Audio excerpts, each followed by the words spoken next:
My name is Jake Harrison. I'm just an average office worker in my 30s, toiling away in the daily grind of commuting between home and work. Aging and getting tired seems inevitable, but one of the main causes of my fatigue is the influence of my boss, Mrs. Wilson. Mrs. Wilson is competent, beautiful, and look like a model. On top of that, she is an elite who's been promoted early due to her excellent performance. She's so perfect, people often joke that God must have mistakenly packed all the talent into one person when he created her. However, for some reason, she's tough on me. Jake, there was another error in your paperwork, wasn't there? I'm sorry. I'm not looking for an apology. I want to know why you made a mistake. Listen carefully to what people say, because I often make mistakes. I frequently get scolded by Mrs. Wilson like this. That kind of thing put extra pressure on me to avoid making mistakes, and as a result I'm exhausted. It's always so relaxing here. While saying so, I take a seat on a bench in a park. The park is close to my office, but there are not many people because there are homeless people. That's why I often take breaks here. It's my hidden retreat. Well, let's see how much I can get done today. After finishing my sandwich quickly, I took out some yarn from my bag. People might say it's feminine, but I've always enjoyed crafting. That's why I'm silently knitting here as a way to relieve stress. There's another reason I choose to knit here. Back again today, Jake. Hello, Joe. When I'm knitting, an old homeless man comes to sit next to me. This man is Joe. He's a friendly guy, a good conversation partner for me. People tend to shun him because he's homeless, but Joe doesn't mock me for knitting or call me feminine. He always listens to my stories. I started talking with Joe like this a few months ago. Actually, at that time, I was dumped by my girlfriend I wanted to marry. We had been together for 3 years, but one day she suddenly disappeared, calling me effeminate and disgusting. She had moved out, left me, and that made me so desperate. Even though we dated for 3 years, the way she dumped me was unbelievable. The woolen hat I knitted for her. In the end, I couldn't give it to her. Honestly, I thought about throwing it away. That's when Joe started talking to me. Are you really going to throw that away? Yeah, but would you like to use it? I plan to give it to my girlfriend, but I don't need it anymore. I must have had a devastated look on my face at that time. Joe listened to me compassionately. This encounter became the starting point, and Joe and I began to chat frequently in this park. He still treasures the hat I gave him at that time. He's a truly kind person. You seem even more passionate today. Yeah, you know what? I made a mistake again today. During the brief lunch break, talking to this old homeless man is my way of relaxing. Joe listens to my stories with interest, and I enjoy our time. But the fun time always ends quickly. Well, I'll be back. Don't make a mistake next time. As I packed up my knitting and handed Joe some snacks I had bought for him, I left the place. A few weeks later, I was assigned to go on an outside job with Mrs. Wilson. Mrs. Wilson is very efficient at her work and very popular with our clients. Honestly, I wonder if I'm really needed, but it seems like the reason is the luggage is heavy, so help me. I can't help it because my sales skills are lacking, but I was knitting in the park today, hoping that she would rely on me a bit more. Hello, Jake. Joe, hello. Sorry, I might not be able to stay long today. I have an outside job after lunch. That must be Duff. As usual, he said to me in a relaxed tone. When I talk to him, I feel tension leave my shoulders, and I can relax. He may have once had a job where he had to talk to people. As I was thinking that, my phone rang suddenly. It was Mrs. Wilson. Jake, where are you right now? I'm at Cozy Park. That's perfect. Just decided to use my car for today's field job, so I'll pick you up. After Mrs. Wilson said that, I checked my watch. Indeed, lunch break was almost over. The timing was perfect. I was called by my boss, so I'll leave soon. Is it the scary boss you were talking? Don't say that in front of her. I saw Mrs. Wilson car stop at the entrance of the park. I'm sorry, Mrs. Wilson. for picking me up. It's on the way, so it doesn't matter. I didn't know there was a park here. Huh? Mrs. Wilson stared at me in the park and froze. To be precise, she was looking at Joe, who was behind me. Dad? Huh? Mrs. Wilson ran up to Joe and hugged him. I've been looking for you. I was so worried. Jake, who is this beautiful person? Huh? Looking at the clueless Joe, Mrs. Wilson was frozen. I told Mrs. Wilson that he has amnesia. Knowing the fact, Mrs. Wilson seemed to be shocked. No way. Dad, did you forget about me? Are you sure you're not mistaken? I can't believe I have such a beautiful daughter. You're not mistaken, because those gloves, they were made by Mom. Saying that, Mrs. Wilson was teary-eyed. Come to think of it, Joe always wore those ragged gloves. Even though they were worn out with holes and missing fingers, it was something he had worn since he came here. He seemed to cherish them. Mrs. Wilson asked Joe several times, but Joe just tilted his head. It wasn't getting anywhere like this, so I decided to leave the park with Mrs. Wilson for now. It was time for work, after all. During the field job, we were silent all the way. Mrs. Wilson, who never put personal feelings into her work, is strict but handled things professionally until the work was over. But as soon as the field job ended and we arrived at the parking lot, she burst into tears, perhaps unable to hold it in any longer. All alone, she muttered softly, Dad, was it so traumatic that you forgot? She looked so pitiful. Mrs. Wilson, if you're okay with it, I'll listen to you. I said this more as a consolation, but it seemed Mrs. Wilson had wanted someone to listen, and she slowly began to talk about Joe. No, about her father, Mr. John Wilson. The Wilson family was a bit wealthier than the average family. Mr. John was a school teacher, and his wife was a nurse. However, when Mrs. Wilson was just starting her career, her mother passed away suddenly. She was involved in a traffic accident, it seemed. Dad loved Mom so much. After she passed away, he quit his job and secluded himself all the time. At the time, Mrs. Wilson, who had already moved out of the house, would check on her father in between work. But as it got busy, she couldn't go home often and couldn't get through on the phone. When a worried Mrs. Wilson finally returned home after a long while, Mr. John was gone. I filed a missing persons report, but he couldn't be found. If I had been by his side, this wouldn't have happened.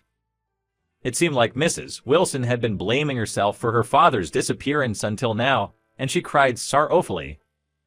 Seeing that also hurt me, and I wanted to bring Joe home. But Joe didn't react very well to Mrs. Wilson, and even if I took him home in his current condition, he would likely return to the park. Including getting him examined at a hospital, the hurdles are quite high. Dad, if we return home, will he remember something? Even if he doesn't remember, at least I want to take him to the hospital. Mrs. Wilson, as a daughter worrying about her father. I thought, and then came up with a good idea. Hey, Mrs. Wilson, let's knit. Knit. Joe, Mr. John is a really kind person. The reason I first became friends with him is because he spoke to me when he saw me knitting. He also cherished his gloves, so if you give him a gift, he might be interested and listen to you. Joe always seemed to have an interest in knitting. Then Mrs. Wilson also said optimistically, my mom used to knit a lot. He might vaguely remember that. However, she looked down a bit. But I've never knitted before. It's okay. I'll teach you. Jake, thank you. I'm sorry you had to see me like this. Mrs. Wilson smiled weakly. She seemed a little worried, but it seemed like she wanted to do something for her father. Looking straight at me, she asked, could you teach me how to knit again? Yes, of course. And so I found myself teaching Mrs. Wilson to knit. However, there are only a few places where Mrs. Wilson and I can practice together. We can't go to her house, so we decided to knit in the car. Could you take that thread? Like this? Yes. Now put it through that loop. Oh, it's not going in well. Should I push it further in? Well, no, don't pull the yarn like that. But things weren't going smoothly. I think we had this kind of conversation about 5 times. Mrs. Wilson is very capable at work, but turns out she's actually incredibly clumsy. When the idea of knitting came up, it made sense that she might look down. I honestly thought it would be a long haul, but that's our elite boss, Mrs. Wilson. Apparently, she practiced at home, and before we knew it, she was getting the hang of it. She was using the most basic stitch, and it was pretty rough, but still, she kept at it for several months. Somehow, Mrs. Wilson finished knitting a scarf. Finally done. Let's go deliver it. But what if he doesn't accept it? He's not that kind of person. Come on. I wanted to show Joe the scarf that Mrs. Wilson worked so hard to make, so I took her hand and headed to the park. I used to come to the park quite often, but this was Mrs. Wilson's first time since that day. When Joe saw us, he said in his usual calm voice, "Oh, isn't it Jake? You're not alone today." "Go ahead, Mrs. Wilson." "I know." With a bit of nervousness, Mrs. Wilson looked straight at Joe and offered him the scarf. "Dad, it honestly makes me so sad that you've forgotten me. But I was so relieved to know you're alive. I won't even ask you to come back to home, but I don't want you to catch a cold. I made this in the same color as the scarf my mom used to wear often. It's not as good as hers, but I'd like you to accept it." While telling her heartfelt feelings as a daughter, Mrs. Wilson gives the scarf towards him with a smile.